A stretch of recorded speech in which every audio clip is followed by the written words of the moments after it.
रणदीप सुरजेवाला ने एक ट्वीट किया है। वो ये कह रहे हैं कि आप 10 रुपए बढ़ाकर और 9 रुपए 50 पैसे की कीमतें 2 महीने में घटा देने का ऐलान करते हैं। आप लोगों को, जनता को बेवकूफ समझ रहे हैं। देखिए, रणदीप सुरजेवाला जी के ट्वीट पे बाद में टिप्पणी करूंगा। पहले इतना ही कहूंगा कि ये एक संवेदनशील सरकार का निर्णायक फैसला है और ये हमारी प्रतिबद्धता दिखाता है किस तरह से आम जनता की हमें चिंता है। आप याद करिए, दिवाली के समय पर भी अब की दिवाली खुशियों वाली, क्योंकि जो सेंट्रल टैक्स था उसको घटाया गया था, उसी तरह से अब दोबारा घटाया गया है।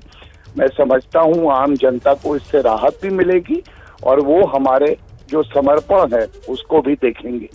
लेकिन एक बात जरूर कहूंगा, यहाँ पे राजनीति करने की बजाय जो विपक्षी पार्टियों के शासित राज्य हैं वहां पे वैट घटाना उन्हें भी चाहिए। और सबसे ज्यादा अगर पेट्रोल डीजल का दाम कहीं पे है तो वो राजस्थान श्री गंगानगर में है। मैं समझता हूँ रणदीप सुरजेवाला जी को ट्वीट करने की बजाय कुछ फोन नंबर घुमा के अशोक गहलोत जी को कहना चाहिए कि वो वैट में कटौती करें। सुप्रिया श्रीनेत हमारे साथ हैं और आपको पूरा सुन भी रही है वो। सुप्रिया, मतलब दाम जब बढ़ रहे थे तब भी कांग्रेस को दिक्कत, कम है तब भी दिक्कत, ये गौरव भाटिया भी कह रहे हैं और आपने सुना किस तरह से वो क्या कह रहे हैं। आप सहमत हैं इनकी बात से जो कह रहे हैं ये? नहीं, मैं थोड़ा सा सच और खुलासा करना जरूरी होता है हर बात पर। आज पेट्रोल का दाम 105 रुपया 41 पैसे है। एग्जैक्टली 2 महीने पहले पेट्रोल का दाम 95 रुपया था। 9.5 रुपए दाम घटाया गया है, लेकिन पिछले 2 महीने में वही 10 रुपए बढ़ाया गया था। जो 10 रुपए बढ़ाया गया वही 9.5 रुपए घटाया गया है। यही डीजल की भी कहानी। डीजल का दाम जो था वो 7 रुपए घटाया जा रहा है, लेकिन यही डीजल का दाम 9 रुपए बढ़ाया गया था।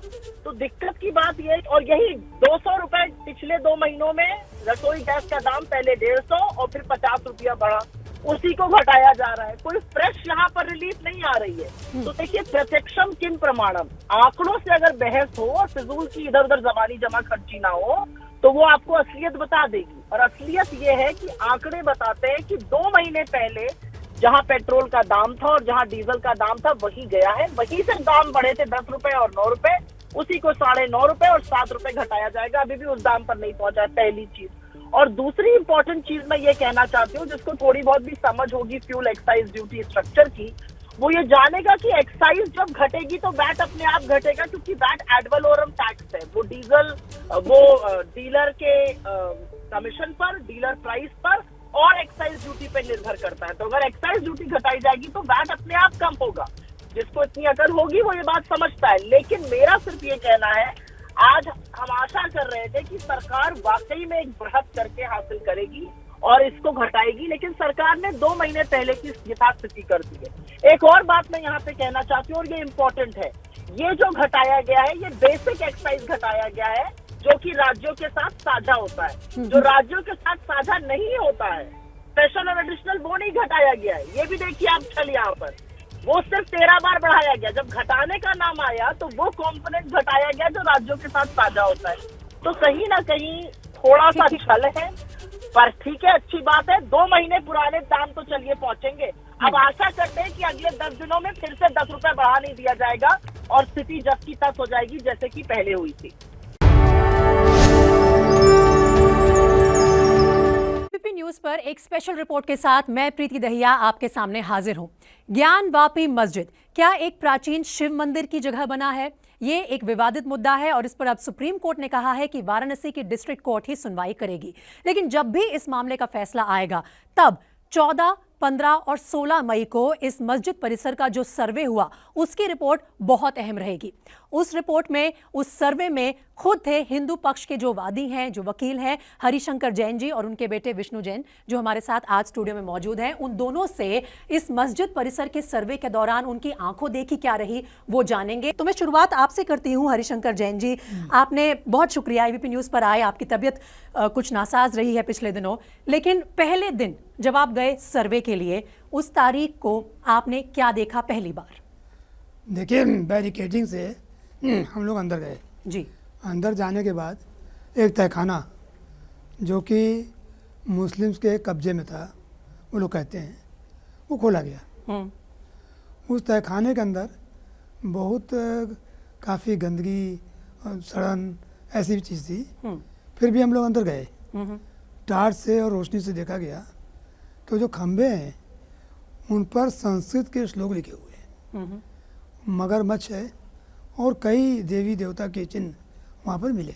विष्णु जैन जी, हम धीरे धीरे दर्शकों को वो दिखाएंगे पहले तहखाने में हमें क्या क्या दिखा। देखिए, पहले आप तहखाना, भी अगर पहले तहखाने में सबसे इम्पोर्टेंट बात यह है कि जो पत्थर थे वो हिंदू मंदिर के पत्थर थे। ये आप कैसे कह सकते हैं? क्योंकि कैसे जो लाल, पहचान हुई? क्योंकि जो वेस्टर्न वॉल पे जो पत्थर हैं, सेम पत्थर उस तहखाने में थे और उस पत्थर पे घंटियां एनग्रेव्ड थी। अच्छा, हिंदू देवी देवता एनग्रेव्ड थे जिनको चैनी हथौड़ी से तोड़ा जा चुका है। तो जैसे अगर किसी देवी की मूर्ति है और उसको अगर तोड़ा जाए तो वो जो टूटा हुआ शेप है वो स्पष्ट रूप से दिख रहा है। इसके अलावा जैसे ही तहखाने में घुसते हैं, राइट लेफ्ट साइड में संस्कृत के श्लोक भी लिखे हुए हैं और वो पूरे तहखाने को, कि उसका कैरेक्टर बदला जा सके, उसमें भारी मात्रा में चूने से और व्हाइट कलर के पेंट से पेंट किया गया है। और थर्ड बात, जो देवी देवता को रखने के आले होते हैं, सब श्राइन्स को रखने के आले होते हैं, वो भी वैसे आले उस तहखाने में मौजूद थे। और जो खंबे पाए गए उसमें हिंदू देवी देवताओं की कलाकृतियां, घंटियां, हिंदू मंदिर से जुड़े हुए चिन्ह, आले, ये सारी चीजें पहले तहखाने में तो मिली। ये एक तरह से हमने तहखाने की एक तस्वीर बनाने की कोशिश की है। कुछ इसी तरह का था विष्णु जी वो तहखाना। काफी हद और तक वहाँ पे वो जो मलबा मिला उसका क्या राज था? ये मलबा पहले तहखाने में नहीं था। दूसरे अच्छा। तहखाने में जो व्यास जी का तहखाना है उसमें भारी मात्रा में मलबा था, जिसमें मलबे को हटाते हुए हम लोग अंदर गए थे। संस्कृत के श्लोक वहाँ पे मिले, ऐसे जैसे आपने खम्भे दिखाए ऐसे ही खम्भे थे वहाँ पे।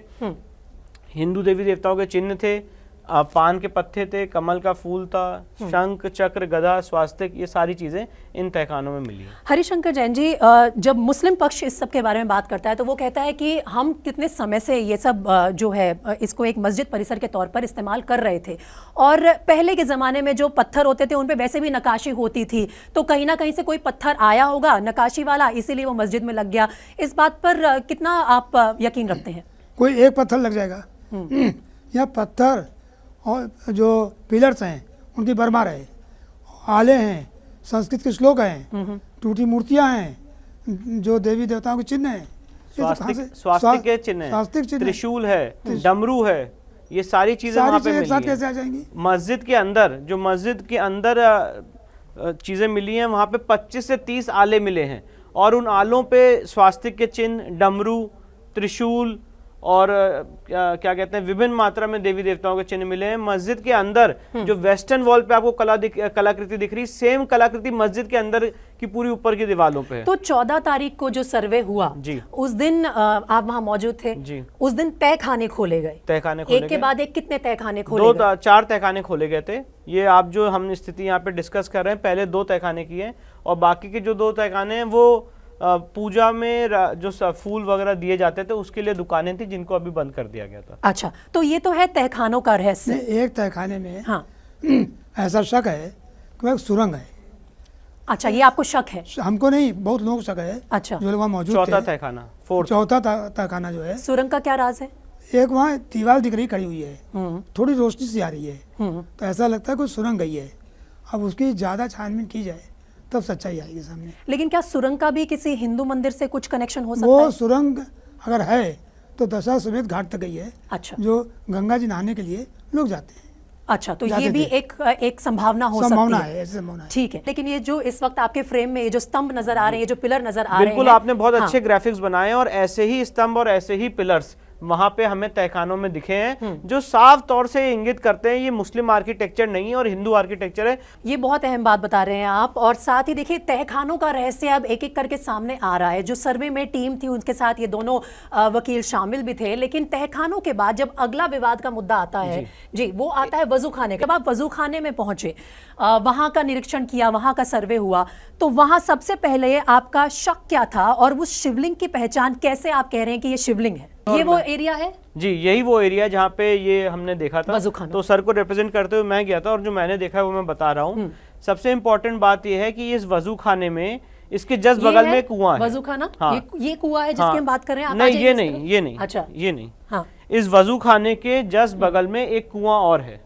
एक कुआं और अच्छा। है जो मतलब हिंदू मंदिर में कुआं पाया जाता है। ठीक है। प्लस इस वजू खाने में ऐसी आपने जैसे दिखाया है ग्राफिक्स में, ऐसी तरह की जालियां थी, इसको खोला गया और इसका पानी कम किया गया और एक सीढ़ी के माध्यम से, लैडर के माध्यम से उस बीच में जो गोला है वहां पे हम गए जहां पे भव्य शिवलिंग मिला है। अच्छा। जो आप आगे मुझे लगता है अपने ग्राफिक्स में दिखाएंगे। ये वजू खाने का आउटर एरिया है, ये आउटर एरिया है। तो यहाँ पे काफी पानी भरा हुआ था, पानी को कम किया गया, बीच में एक वॉल बनी हुई थी जिसके बीच में शिवलिंग था, जहाँ पे हम गए, उसको फोटोग्राफ किया, वीडियोग्राफ किया, उसमें जो काई लगी थी उसको साफ किया गया।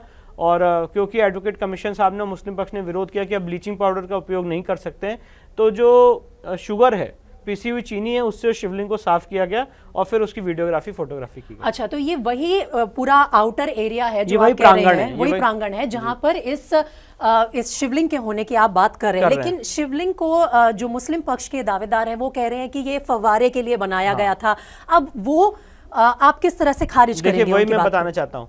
आपने अभी देखिए अपने इस ग्राफिक्स में एक ऊपर एक शेड दिखा रखा है और शेड के ऊपर भी पत्थर लगा हुआ है। अगर ये फव्वारा होता तो पहली बात यहाँ पे टीन और ये शेड नहीं होता, है पूरा फव्वारा चल रहा होता, ऊपर तक चलता है, वो ओपन एरिया होता। दूसरी बात ये है कि अगर फव्वारा है तो इसके इस वजू खाने से नीचे एक सीढ़ी जा रही है। अच्छा। जो नीचे बेसमेंट में जाती है, वो हमारी दूसरी एप्लीकेशन की मांग है कि वहां पे भी एक आर्टिफिशियल वॉल है, जैसे व्यास जी के तहखाने मैंने वॉल बताई, उसको भी खोला जाए और उसको भी दिखाया जाए कि वो कहां तक जा रही है।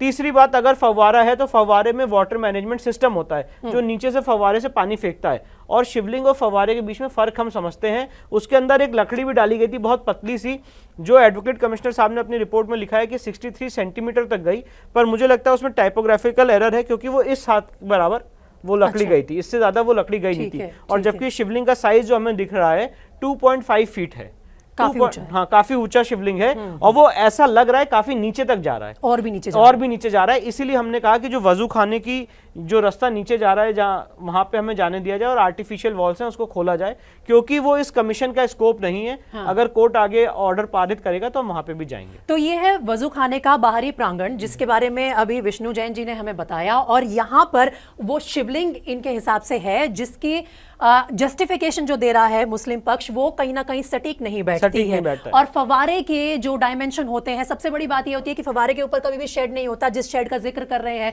वो यहाँ पर क्यों है, और अगर ऐसा है तो फिर क्या कुछ है इस शिवलिंग का राज या फिर इस फव्वारे का राज, वो आगे चलकर जब भी इस मामले पर सुनवाई होगी वो सामने आएगा, दोनों पक्ष के जब वकील बोलेंगे। अब हम आगे बढ़ते हैं और देखिए, आप इधर आ जाइए। ये जो आप शिवलिंग की बात कर रहे थे विष्णु जैन जी, ये भी अब हमें नजर आ रहा है। अगर आप बिल्कुल, अपने यहाँ पे पहले ये एक्चुअली जब मैं वहां पे गया था तो बहुत पानी भरा हुआ था, तो मैंने एडवोकेट कमिश्नर साहब से उनका ध्यान आकृष्ट किया और कहा ये पानी कम किया जाए, क्योंकि मुझे शक हुआ कि इसके बीचों बीच मुझे कुछ दिखा। ये मुझे पत्थर दिखा, जो बीचों बीच आउटर वॉल दिख रही है शिवलिंग की, वो मुझे दिखी। तो मैंने ये सोचा कि शायद वो कुआं है, तो उसको भी हम रिकॉर्ड कर लें। मुझे ये आइडिया नहीं था कि यहाँ पे हमें शिवलिंग मिलेगा, टू बी वेरी ऑनेस्ट। तो जब वो पानी कम किया गया तो पहले मुस्लिम पक्ष ने विरोध किया कि ये फव्वारा है, इस पानी को कम करने की जरूरत नहीं है। पर मैंने आग्रह किया कि अगर पानी जो भी है इसकी वीडियोग्राफी होना जरूरी है और ये पानी कम किया जाए, तो उन्होंने कहा इस पानी को कोई टच ना करे। उसके लिए लैडर लगाई गई, जैसा आप अपनी ग्राफिक्स में दिखा रहे हैं, और उस लैडर के माध्यम से शिवलिंग की आउटर वॉल पे हम पहुंचे। सारे लोग पहुंचे और वहां पे देखा कि भव्य शिवलिंग, काफी बड़ा शिवलिंग जा रहा है, और उस शिवलिंग का आकार गोल शेप में नीचे से ऊपर पहाड़ से, जैसे जिस तरह से एक शिवलिंग आता है, आसपास एक रिंग होती है, बीच में शिवलिंग होता है, वैसा ही नजारा आया। और बहुत कम दूरी है इस वॉल में और शिवलिंग में नीचे, काफी मोटा, काफी बड़ा शिवलिंग है ये, और नीचे तक जा रहा है ऐसा लग रहा है। इसलिए हमने बाहर की नीचे की दीवार भी खोलने की मांग की है।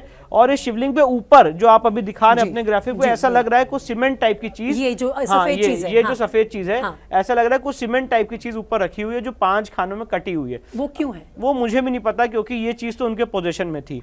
अब उस पर उन्होंने इसके साथ क्या किया है, क्या नहीं किया है, ये तो आगे फर्दर ASI जब इसकी जांच करेगा तो पता चलेगा। पर बहुत बड़ा चमकता हुआ पत्थर और शिवलिंग वहां पे था, जिसमें काई जमी हुई थी, उसको साफ किया गया, उसकी वीडियोग्राफी की गई है, और वो 200% शिवलिंग है, वो फव्वारा नहीं है।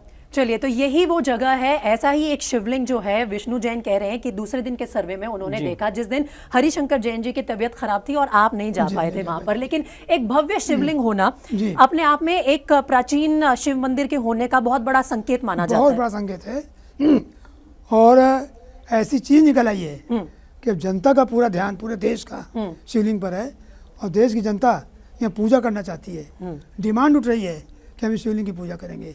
तो हमने देख लिए तहखाने ज्ञानवापी मस्जिद परिसर के, हमने वो वजू खाने का पूरा इलाका भी देख लिया जहां शिवलिंग के होने की बात की जा रही है, आपको दिखा भी दिया ग्राफिक्स के माध्यम से। अब हम बात करते हैं नंदी जी की। ये हमने कब देखा विष्णु जी? नंदी जी जो है वो सीधा मंदिर की तरफ देख रहे हैं और ये अपने आप में सबसे बड़ा संकेत होता है एक मंदिर के होने का, शिव मंदिर होने का।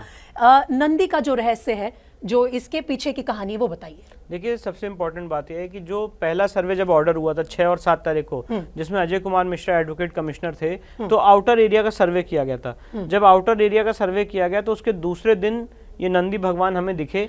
तो ये बात साफ कर दें, ये बाहरी प्रांगण में नंदी, ये बाहरी प्रांगण में इस समय मंदिर परिसर में मंदिर परिसर में है। और नंदी जी से ठीक 83 फीट की दूरी पे ये हमें शिवलिंग मिला है, जो वजू खाने में है, जो यहाँ से शुरू होता है और आगे तक आप कह रहे हैं 83 फीट जैसे आपको ये नंदी जी दिख रहे हैं। हाँ, ये आपको नंदी जी दिख रहे हैं, इनका मुख उस तरफ है। हाँ, इनसे ठीक स्ट्रेट 83 फीट पे शिवलिंग है। अच्छा, जिस शिवलिंग का हमने इससे पहले जिक्र किया। ये एडवोकेट कमिश्नर ने नापा भी है। अच्छा। क्योंकि नंदी जी से जस्ट सामने ये वजू खाना है मस्जिद परिसर के कब्जे में, फर्स्ट फ्लोर पे, और उसमें ही ये शिवलिंग मिला है जो ठीक 83 फीट पे है। तो नंदी जी का मुख उस तरफ है, उसी तरफ है। शंकर जैन जी, आप भी जरा मुझे समझाइए। एकदम एकदम ये मुख उस तरफ है और सीधा इससे 83 फीट की दूरी पर शिवलिंग नजर आता है। नंदी जी बराबर देख रहे हैं उधर, अच्छा, भगवान की तरफ। हाँ, जैसे कि बिल्कुल तो बोलना चाह रहे हैं कि कहाँ हैं आप।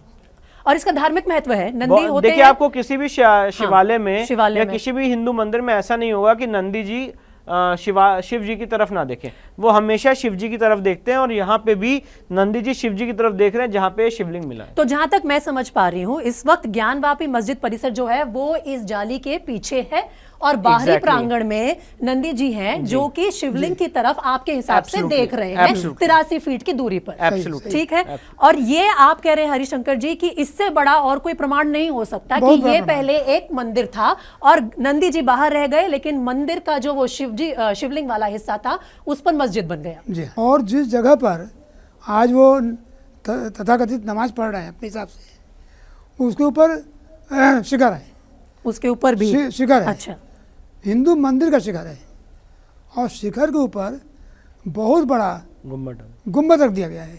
अच्छा, वहाँ पे भी हमारा कमीशन हुआ था, वहाँ पे भी उसके अंदर छेद हैं उन सारे गुम्बस में, जिसमें एडवोकेट कमिश्नर और सारे वीडियोग्राफर्स ने जाके उस शिखर की भी फोटोग्राफी की है, जिसमें हिंदू मंदिर की कलाकृतियां। मुझे आप समझाइए। देखिए, मंदिर जो होता है वो एक शिखर के तौर पर बनाया जाता है, आप ये कह रहे हैं कि इसके ऊपर उन्होंने अपना एक गुम्बद रख दिया है। जी, तो हम गुंबद भी दिखा देते हैं अपने दर्शकों को, आगे बढ़ते हैं और हमने गुंबद को भी ग्राफिक्स के जरिए समझाने की कोशिश की है। अब देखिए, हमने आपको दिखाया नंदी जी जो हैं इस परिसर के द्वार पर बैठे हैं और 83 फीट दूर इस शिवलिंग को देख रहे हैं। ये दावा है हिंदू पक्ष के वकीलों का, जब वो अंदर गए 14, 15, 16 मई को सर्वे टीम के साथ, और इसके बारे में जिक्र भी किया है कोर्ट कमिश्नर ने अपनी रिपोर्ट में। इसकी पूरी वीडियोग्राफी भी की गई है और ये दिखा भी है। लेकिन अब हमें आगे बढ़ना है और बात करनी है गुंबद की, क्योंकि गुंबद के बारे में विष्णु जी कहा यह जा रहा है कि वो भी आर्टिफिशियल बाद में रखा गया है। आपने क्या देखा सर्वे के दौरान? देखिए, सर्वे के दौरान जब 16 तारीख को सर्वे हुआ था तो सबसे पहले हम लोग गुंबद पे गए थे, और जब गुंबद पे गए, 17 तारीख को सबसे पहले हम गुंबद पे गए थे। अच्छा।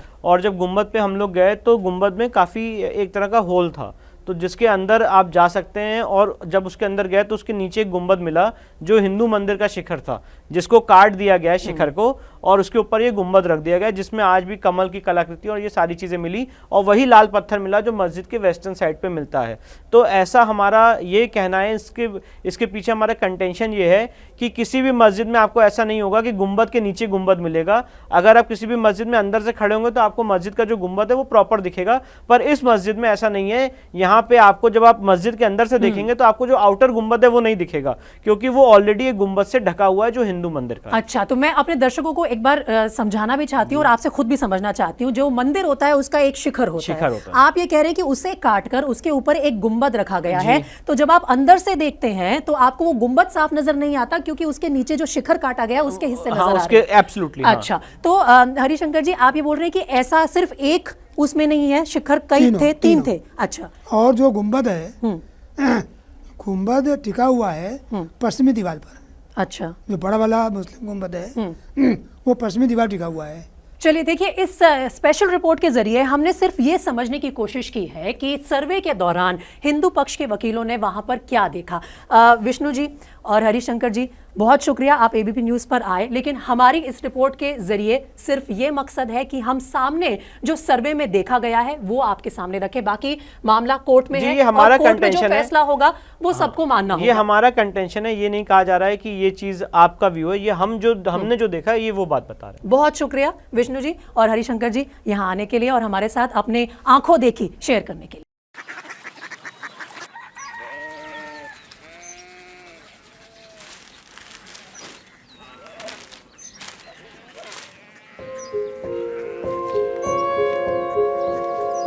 बाबा बाबा कोरिया सिटी জানি না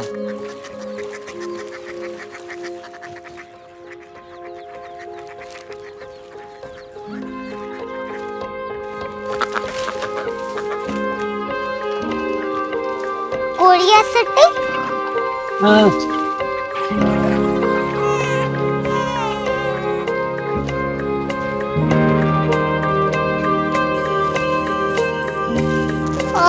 कोरिया सिटी कहाँ पे है? शहर अंग्रेजी लगे हैं।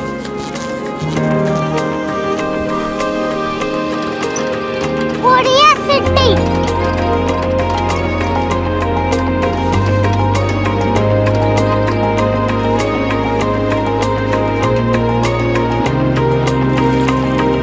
वो बहुत दूर है।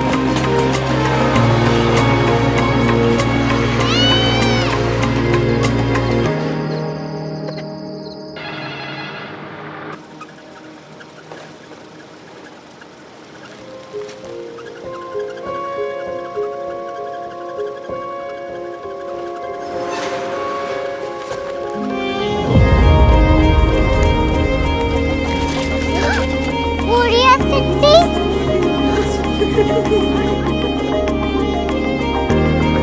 दुनिया को कुछ लोग बड़े होते हैं। कोरिया सिटी कहाँ है? प्रोफेसर साहब को पता होगा। हो, ये छोटा वाला ग्लोब लगता है और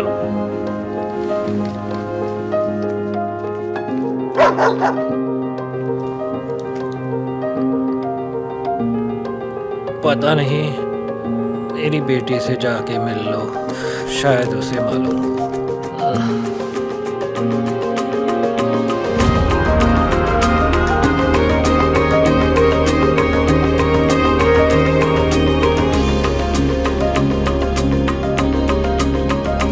हाय,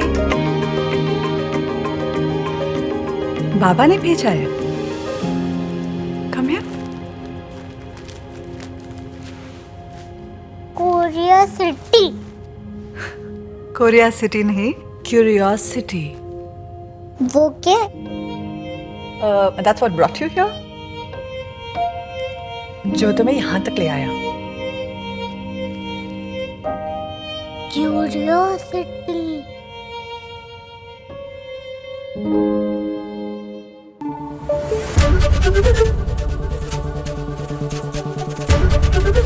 एबीपी न्यूज आपको रखे आगे।